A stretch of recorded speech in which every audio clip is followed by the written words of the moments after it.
welcome to my channel. Now in the video la எதை பத்தி பார்க்க போறோம்னா by chance. The by chance use பண்ணி நம்ம sentence எப்படி மேக் பண்ணி பேசுறது அத பத்தி தான் நாம இந்த வீடியோல பார்க்க போறோம்.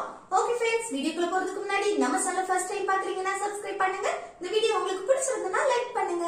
Okay, வீடியோக்குள்ள போகலாம். Okay, by chance அப்படினா தற்செயலா நடக்கக்கூடிய விஷயம். இப்போ தற்செயலா நான் அவனை பார்த்தேன், எதிர்ச்சியா நான் அவனை பார்த்தேன், இப்படி தற்செயலா ஒரு விஷயம் நடக்குது அப்படின்னா அங்கதான் நம்ம பை சான்ஸ் யூஸ் பண்ணுவோம். சரியா? தற்செயலாக இல்ல எதேச்சியாக அப்படின்னு சொல்லும் போது. சரி, இப்போ எக்ஸாம்பிள் பார்ப்போம். நான் கடைக்கு போன போது நான் தற்செயலா அவனை சந்திச்சேன். நம்ம சொல்லுவோம்ல, நான் கடைக்கு போன போது அவனை வந்து எதேச்சியா பார்த்தேன், தற்செயலா நான் சந்திச்சேன், இந்த மாதிரி சொல்லுவோம்ல. அது எப்படி சொல்றது பாருங்க. இதுல வந்து ரெண்டு நிகழ்வு இருக்கு. நான் கடைக்கு போன போது இது ஒரு செட்டு, அடுத்து இன்னொன்னு நான் தற்செயலா அவனை சந்திச்சேன். அப்ப இதுல வந்து எதை வேணாலும் ஃபர்ஸ்ட் எழுதிக்கலாம். நான் வந்து இத ஃபர்ஸ்ட் எடுக்கிறேன். சரியா? இத பாருங்க, நான் தற்செயலா அவனை சந்தித்தேன் அப்படின்னா பாஸ்ட் டென்ஸ், முடிச்சு போனதை பற்றி நம்ம பேசுறோம். ரெண்டுமே அப்படிதான். பாருங்க, நான் கடைக்கு போன போது ஓகே முடிஞ்சாச்சு.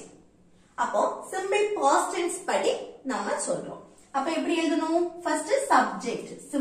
சிம்பிள் பாஸ்ட் டென்ஸ் படி எப்படி எழுதணும்? ஃபர்ஸ்ட் சப்ஜெக்ட் நான்னா ஐ, அடுத்து என்ன வரணும்? வெர்ப் வரணும். இல்ல வெர்ப் எது? தற்செயலாக அவனை சந்தித்தேன். சந்திக்கிறதுக்கு இங்கிலீஷ்ல மீட், அதோட பாஸ்ட் met. யார? அவனை. அவனைனா ஹிம்.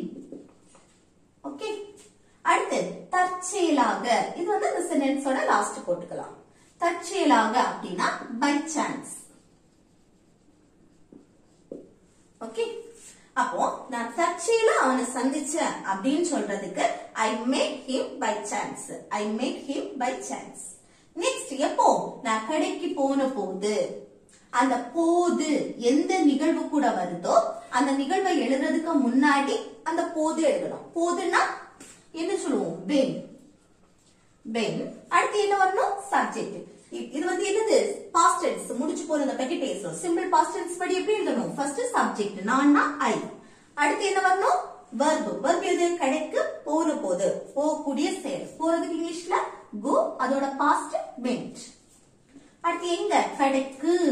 இக்கு ஒரு இடத்துல இருந்து இன்னொரு இடத்துக்கு மூவ் ஆகுறோம். சோ அந்த இக்கு அதுக்கு டு போடுறோம். டு போட்டு the store இல்லனா ஷாப்னு கூட சொல்லிக்கலாம். ஓகே, அப்போ நான் கடைக்கு போன போது நான் தற்செயலா அவனை சந்திச்சேன் அப்படின்னு சொல்றதுக்கு எப்படி சொல்லலாம்? I met him by chance when I went to the store. I met him by chance when I went to the store. Okay, next பாருங்க. அவங்க பேசிட்டு இருந்த போது நான் அதை எதர்ச்சியா கேட்டேன். நம்ம சொல்லுவோம்ல, அவங்க வந்து பேசிட்டு இருக்கும் போது நான் அதை எதர்ச்சியா கேட்டேன் அப்படின்னு. இது எப்படி சொல்லலாம்? பாருங்க, அவங்க பேசிட்டு இருந்த போது இது ஒரு செட்டு, நான் அதை எதர்ச்சியா கேட்ட அடுத்த செட்டு. அப்ப இதுல வந்து எதை வேணாலும் ஃபர்ஸ்ட் எழுதலாம். நான் இதை எடுக்கிறேன். பாருங்க, நான் அதை எதர்ச்சியா கேட்டேன், பாஸ்ட் முடிச்சு போனது. அப்ப முடிச்சு போனதை பற்றி பேசும்போது என்ன எழுதணும்? Simple past tense. அப்ப பாஸ்ட் டென்ஸ் படி ஃபர்ஸ்ட் நான், சப்ஜெக்ட் ஐ, அடுத்து என்ன வரணும்? வெர்ப். வெர்ப் எது? எதர்ச்சியா கேட்கக்கூடிய செயல். கேட்கறதுக்கு இங்கிலீஷ்ல ஹியர், அதோட பாஸ்ட் ஹர். her. Okay, அடுத்து என்ன? அதை. அதைனா it. அடுத்து எதேச்சியாக. எதேச்சியாக, தற்செயலாக, ரெண்டுமே ஒண்ணுதான். அதுக்கு by chance. Okay, நான் அதை எதேச்சியா கேட்டேன் அப்படின்னு சொல்றதுக்கு I heard it by chance. I heard it by chance. Okay, அடுத்து எப்போ? அவங்க பேசிட்டு இருந்த போது. இதுவும் என்னது? பேசிட்டு இருந்த போது, முடிச்சு போன விஷயம், பாஸ்ட் டென்ஸ் தான். ஆனா என்ன? Past continuous tense. எப்படி கண்டுபிடிக்கிறது? பாருங்க, இங்க வந்து கேட்டேன் அதோட முடியுது. இங்க என்ன? பேசிட்டு இட்டு இருந்த, இப்படி வந்திருக்கு.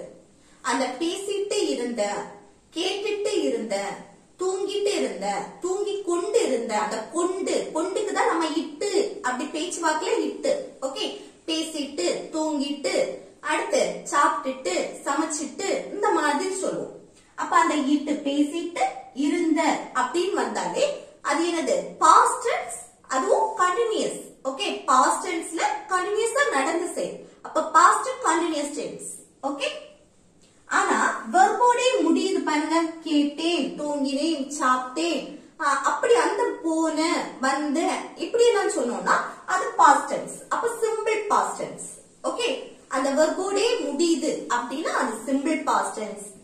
இந்த சாப்பிட்டுட்டு, பேசிட்டு, தூங்கிட்டு இருந்த, அடுத்து விளையாடிட்டு இருந்த, இப்படி நம்ம சொல்லும் போது பாஸ்ட் கண்டினியூஸ் டென்ஸ் ஆயிடும். ஓகே, அந்த இடத்துல அந்த போது அப்படின்னு வந்திருக்கு. அதுக்கு நம்ம when யூஸ் பண்ணலாம், ஒயில யூஸ் பண்ணலாம். இங்க when and ஒய் ரெண்டுல எது வேணாலும் இதுல யூஸ் பண்ணிக்கலாம். ஆனா சிம்பிள் பாஸ்ட் டென்ஸ்ல நம்ம அந்த போது அப்படின்னு வந்தாலே when மட்டும் தான் யூஸ் பண்ணணும். ஆனா பாஸ்ட் கண்டினியூஸ் டென்ஸ்ல நம்ம வந்து அந்த போதுன்னு வரும்போது when யூஸ் பண்ணிக்கலாம், ஒயில யூஸ் பண்ணிக்கலாம். ஓகே, அது தப்பு கிடையாது. ஆனா ஒண்ணு என்னன்னா, ரெண்டு சென்டென்ஸ்ல ஒரு பாஸ்ட் கண்டினியூஸ் டென்ஸ் இருந்தா மட்டும் தான் நம்ம வந்து அதுல வந்து when இல்லனா ஒயில் யூஸ் பண்ணுவோம். இதே இது ரெண்டு சென்டென்ஸ்மே பாஸ்ட் கண்டினியூஸ் டென்ஸ் வந்துச்சுன்னா அங்க ஒயில் மட்டும் தான் யூஸ் பண்ணணும். சரியா? இங்க வந்து என்னது, பாஸ்ட் கண்டினியூஸ் டென்ஸ் இருக்கு, இன்னொரு சென்டென்ஸ் என்னது, past tense, simple past tense. அப்ப இங்க வந்து when இல்லனா ஒயில் யூஸ் பண்ணிக்கலாம். ஆனா ரெண்டுமே பாஸ்ட் கண்டினியூஸ் டென்ஸ் வந்துச்சு அப்படின்னா அங்க ஒயில் மட்டும் தான் யூஸ் பண்ணணும். அதே இது என்னது, சிம்பிள் பாஸ்ட் டென்ஸ்ல அந்த போதுன்னு வந்தா கண்டிப்பா when தான் யூஸ் பண்ணணும். ஓகே, நல்லா ஞாபகம் வச்சுக்கோங்க. அப்ப எழுதியாச்சா? அடுத்து என்ன, அப்ப பாஸ்ட் கண்டினியூஸ் டென்ஸ் படி எப்படி வரும், அவங்கன்னா மற்றவங்களை பத்தி நம்ம பேசுறோம். அப்போ they. ஓகே, ஒன்றுக்கு மேற்பட்டவங்களை பத்தி பேசுறோம். அப்போ சப்ஜெக்ட் அவங்க அப்படின்னு சொல்லும்போது they, அவர்கள். Okay, they.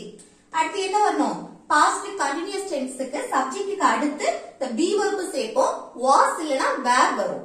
இது வந்து என்னது, they வந்திருக்கு, சப்ஜெக்ட். they வந்தாலே இங்க were தான் யூஸ் பண்ணுவோம்.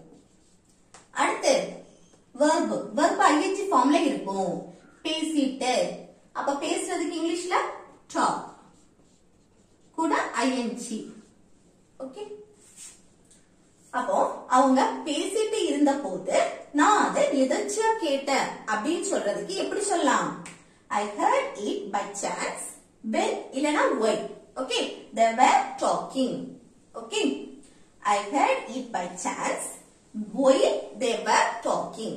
ஓகே, why இல்லனா when இல்ல எது வேணாலும் யூஸ் பண்ணிக்கலாம். ஓகே, அடுத்து நெக்ஸ்ட் சென்டென்ஸ் பாருங்க. அது தற்செயலா நடந்தது. நம்ம சொல்லலாம் அது தற்செயலா, அது எதர்ச்சியா தான் நடந்தது அப்படின்னு சொல்லுவோம் தானே. அது எப்படி சொல்றது பாருங்க, நடந்தது. அப்ப பாஸ்ட் டென்ஸ், முடிஞ்சு போனது. ஓகே, அப்ப சிம்பிள் பாஸ்ட் டென்ஸ் படி எப்படி எழுதணும், ஃபர்ஸ்ட் சப்ஜெக்ட். சப்ஜெக்ட் இங்க என்ன, அதுனா இட் இல்ல தட்னு கூட சொல்லிக்கலாம். Okay, it. அடுத்து என்ன வரணும், சிம்பிள் பாஸ்ட் டென்ஸ் படி நடந்தது, verb வரும். அப்போ நடக்கிறதுக்கு இங்கிலீஷ்ல happen. ஏதோ ஒரு விஷயம் நடக்குது அப்படின்னு சொல்லும் போது அந்த நடக்குது அதுக்கு happen யூஸ் பண்ணுவோம். நடந்தது அப்படின்னா அது happened, ed சேர்ப்போம். ஓகே, happened, it happened, அது நடந்தது. என்ன, தற்செயலாக, by chance. ஓகே, அப்போ அது தற்செயலா நடந்தது அப்படின்னு சொல்றதுக்கு it happened by chance. It happened by chance. Next, அது தற்செயலா நடக்கல, நம்ம நெகட்டிவ்ல சொல்றோம். அது வந்து தற்செயலா நடக்கல அப்படின்னு சொல்றோம். இது எப்படி சொல்றது பாருங்க, பாஸ்ட் டென்ஸ், முடிஞ்சு போனது, நடக்கல. அப்ப பாஸ்ட் டென்ஸ், சிம்பிள் பாஸ்ட் டென்ஸ்ல நம்ம நெகட்டிவ்ல சொல்றோம். அது எப்படி சொல்றது, ஃபர்ஸ்ட் அதுனா இட், சப்ஜெக்ட். அடுத்து என்ன வரணும், சிம்பிள் பாஸ்ட் டென்ஸ் படி நெகட்டிவ்ல சொல்லும்போது didn't சேர்ப்போம். இதையே நம்ம நெகட்டிவ்ல சொல்றோம். அப்ப didn't இடையில சேர்த்தா போதும். didn't அடுத்து verb எது, நடக்கல. அப்போ நடக்கிறதுக்கு இங்கிலீஷ்ல happen. இங்க வந்து verb வந்து present ஃபார்ம்ல தான் இருக்கும். இதுவும் பாஸ்ட் தான், இதுவும் பாஸ்ட் தான். ஆனா நம்ம இது வந்து என்னது, பாசிட்டிவ்ல சொல்றோம், இது நெகட்டிவ்ல சொல்றோம். அடுத்து இங்க வந்து didn't சேர்த்திருக்கோம். இந்த didn't வந்தாலே வரக்கூடிய verb எப்பவுமே present ஃபார்ம்ல தான் இருக்கும். சரியா, இங்க வந்து எதுவுமே சேர்க்கல, பாசிட்டிவ் ஃபார்ம். சோ இங்க verb பாஸ்ட் ஃபார்ம்ல இருக்கு. சரியா, அப்போ it didn't happen அப்படின்னா அது நடக்கல, ஏதோ ஒரு விஷயம் அது நடக்கலன்னு சொல்றோம். தற்செயலாக, by chance.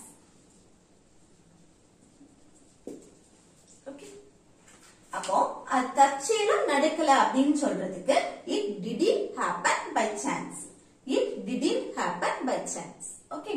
Next, அது தற்செயலா நடந்தது போல தெரியுது. நம்ம சொல்றோம்ல, அது எதிர்ச்சியா தான் நடந்தது போல தெரியுது, அது தற்செயலா நடந்தது போல தெரியுது, இந்த மாதிரி எல்லாம் சொல்லுவோம் தானே. போல தெரியுது, நம்மளா ஒரு யூகிச்சு சொல்றோம், கெஸ் பண்றோம், இதுதான் நடந்திருக்கும் போல, அப்படி இப்படிதான் பேசியிருப்போம் போல, அப்படி அந்த போல தெரியுது, நம்மளே ஒரு கெஸ் பண்ணி நம்ம சொல்றோம்ல, யூகிச்சு சொல்றது. ஓகே, அதுக்கு அந்த போல தெரியுது, அதுக்கு வந்து இட் சீம்ஸ் லைக் யூஸ் பண்ணுவோம். ஓகே, அந்த போல தெரியுது நம்மளா யூகிச்சு சொல்லும் போது அந்த போல தெரிகிறது, அப்படிதான் நடந்திருக்கும் போல, அப்படி அந்த போல போல தெரியுது அப்படி கெஸ் பண்ணி சொல்லும் போது it seems like. Okay, it seems லைக்னு சொல்லலாம், இல்ல இட் சீம்ஸ்னு சொல்லலாம், இல்ல இட் லுக்ஸ் லைக்னு சொல்லலாம். ஓகே, இந்த மூல எது வேணாலும் யூஸ் பண்ணிக்கலாம். இப்ப நான் வந்து it seems like யூஸ் பண்றேன். ஓகே, அந்த போல் தெரிகிறது ஒரு கெஸ்ஸிங்ல நம்ம சொல்றது. அடுத்து பழையது போல எப்படி சப்ஜெக்ட் வெர்ப் அப்படி அந்த சென்டென்ஸ் மேக் பண்ணி பேசணும். அது தற்செயலா நடந்தது அப்படின்னு சொல்லும்போது எப்படி ஃபர்ஸ்ட் சப்ஜெக்ட் அது, அதுனா it, இந்த it வந்து இந்த அதுக்கு அப்படி சேர்க்கல, it seems like அப்படினாலே அந்த கெஸ்ஸிங் போல் தெரிகிறது அதுக்குதான். சரியா, இனிதான் நம்ம சப்ஜெக்டே எழுத போறோம். அது, அதுனா இட், இல்லனா தட்னு கூட இல்ல சொல்லிக்கலாம். அடுத்து என்ன, வெர்ப் நடந்தது, அதுக்கு happened, past tenseல எழுதுறோம். சரியா, தற்செயலாக by chance. ஓகே, அப்போ தற்செயலா நடந்தது போல தெரியுது அப்படின்னு சொல்லும்போது it seems like it happened by chance. It seems like it happened by chance. Next, அதையே நம்ம நெகட்டிவ்ல சொல்றோம் பாருங்க, தற்செயலா நடந்தது போல தெரியல, நம்ம ஒரு கெஸ்ஸிங்ல நம்ம சொல்றோம்ல, அது எனக்கு என்னவோ அது தற்செயலா நடந்தது போல தெரியல, இந்த மாதிரி எல்லாம் சொல்றோம் தானே. அப்படி சொல்லணும்னா இப்படி சொல்றது, அது தற்செயலா நடந்தது போல தெரியல, ஒரு கெஸ்ஸிங் போல தெரியல. பாசிட்டிவ்ல சொல்லும்போது it seems like னு சொல்றோம், it seems like. இங்க நெகட்டிவ்ல என்னது, போல தெரியல அப்படி நெகட்டிவ்க்கு it doesn't seem like. Okay, it doesn't seem like. இங்க வந்து s சேர்க்க கூடாது, seems னு சேர்க்க கூடாது, seem தான். ஏன்னா இங்க doesn't வந்திருக்கு, doesn't வந்தாலே இங்க என்ன வரணும், seem தான் வரும். ஓகே, கூட s o es எதுவுமே சேர்க்க கூடாது. இது வந்து சிம்பிள் பிரசன்ஸ் படி தான் நம்ம எழுதி இருக்கோம். சரியா, it seems like. ஓகே, அது சிம்பிள் பிரசன்ஸ் படி தான் வரும். அதே நம்ம நெகட்டிவ்ல சொல்லும்போது it doesn't seem like. Okay, ஆனா இது வந்து போல தெரியல, பாஸ்ட் டென்ஸ்ல நம்ம சொல்லிக்கலாம், it didn't seem like அப்படின்னு சொல்லலாம். ஆனா பிரசன்ட்ல சொன்னாலும் தப்பு கிடையாது. சரியா, இது பிரசன்ட்லயே இருக்கட்டும், it doesn't seem like. Okay, next அது தற்செயலா நடந்தது, அப்ப அது எப்படி, அது சப்ஜெக்ட் it, அடுத்து பாஸ்ட் டென்ஸ் நடந்தது happened, தற்செயலாக அதுக்கு by chance.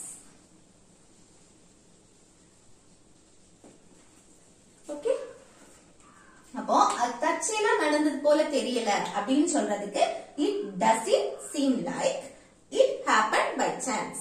Okay, it doesn't seem like it happened by chance. Okay, அடுத்து நெக்ஸ்ட் எக்ஸாம்பிள் பாருங்க. நான் ஏர்போர்ட்ல மீனுவை வந்து தற்செயலா பார்த்தேன். நம்ம சொல்லுவோம்ல, நான் வந்து ஏர்போர்ட்ல வச்சு மீனுவை தற்செயலா தான் பார்த்தேன் அப்படின்னு சொல்லுவோம். அது எப்படி சொல்றது, எதிர்ச்சியா பார்த்தேன், தற்செயலா பார்த்தேன். அப்ப அதை பார்த்தேன் முடிஞ்சு போன விஷயம், அப்ப பாஸ்ட் டென்ஸ் பார்த்தேன் வெர்போட முடியுது. அப்ப சிம்பிள் பாஸ்ட் டென்ஸ் படி எப்படி எழுதணும், ஃபர்ஸ்ட் சப்ஜெக்ட் நான்னா ஐ, அடுத்து என்ன வரணும், வெர்ப், வெர்ப் பாஸ்ட் ஃபார்ம்ல இருக்கும். இங்க வெர்ப் எது, ஏர்போர்ட்டில் மீனுவை தற்செயலா பார்த்தேன், பார்க்கக்கூடிய செயல், பார்க்கிறதுக்கு இங்கிலீஷ்ல சி, அதோட பாஸ்ட் சா. ஓகே,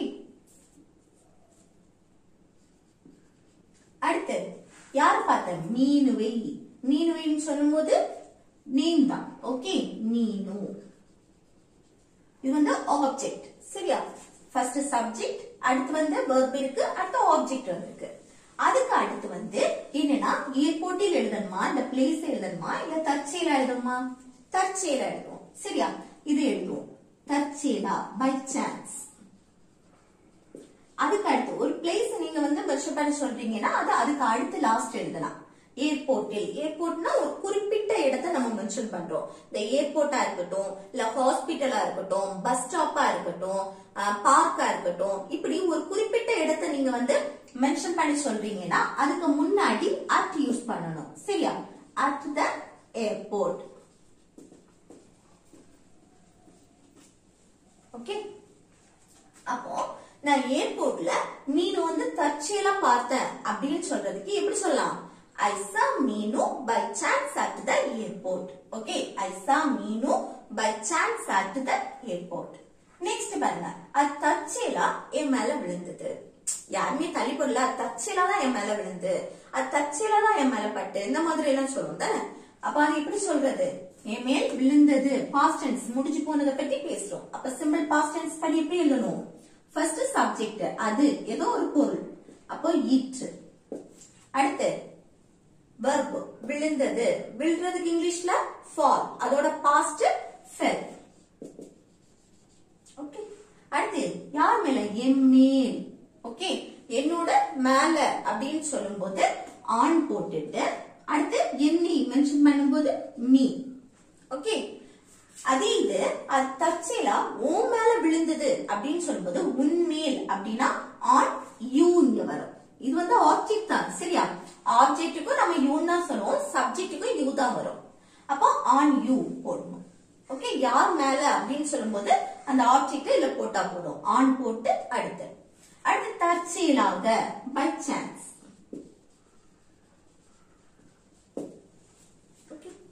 அப்போ தற்செயலா என் மேல் விழுந்தது அப்படின்னு சொல்றதுக்கு it fell on me by chance. It fell on me by chance. இல்ல தற்செயலா தான் உன் மேல விழுந்து அப்படின்னு சொல்லும்போது it fell on you by chance. It fell on you by chance. Okay. அடுத்து நெக்ஸ்ட் பாருங்க, நான் அந்த புத்தகத்தை தற்செயலா கண்டேன் அப்படின்னு சொல்றேன். இது எப்படி சொல்லலாம்? பாருங்க, நான் அந்த புத்தகத்தை தற்செயலா கண்டேன், பாஸ்ட் டென்ஸ் முடிஞ்சு போன விஷயத்தை பத்தி நாம பேசுறோம். அப்ப இது எப்படி எழுதணும்? ஃபர்ஸ்ட் சப்ஜெக்ட் நான், நான்னா ஐ.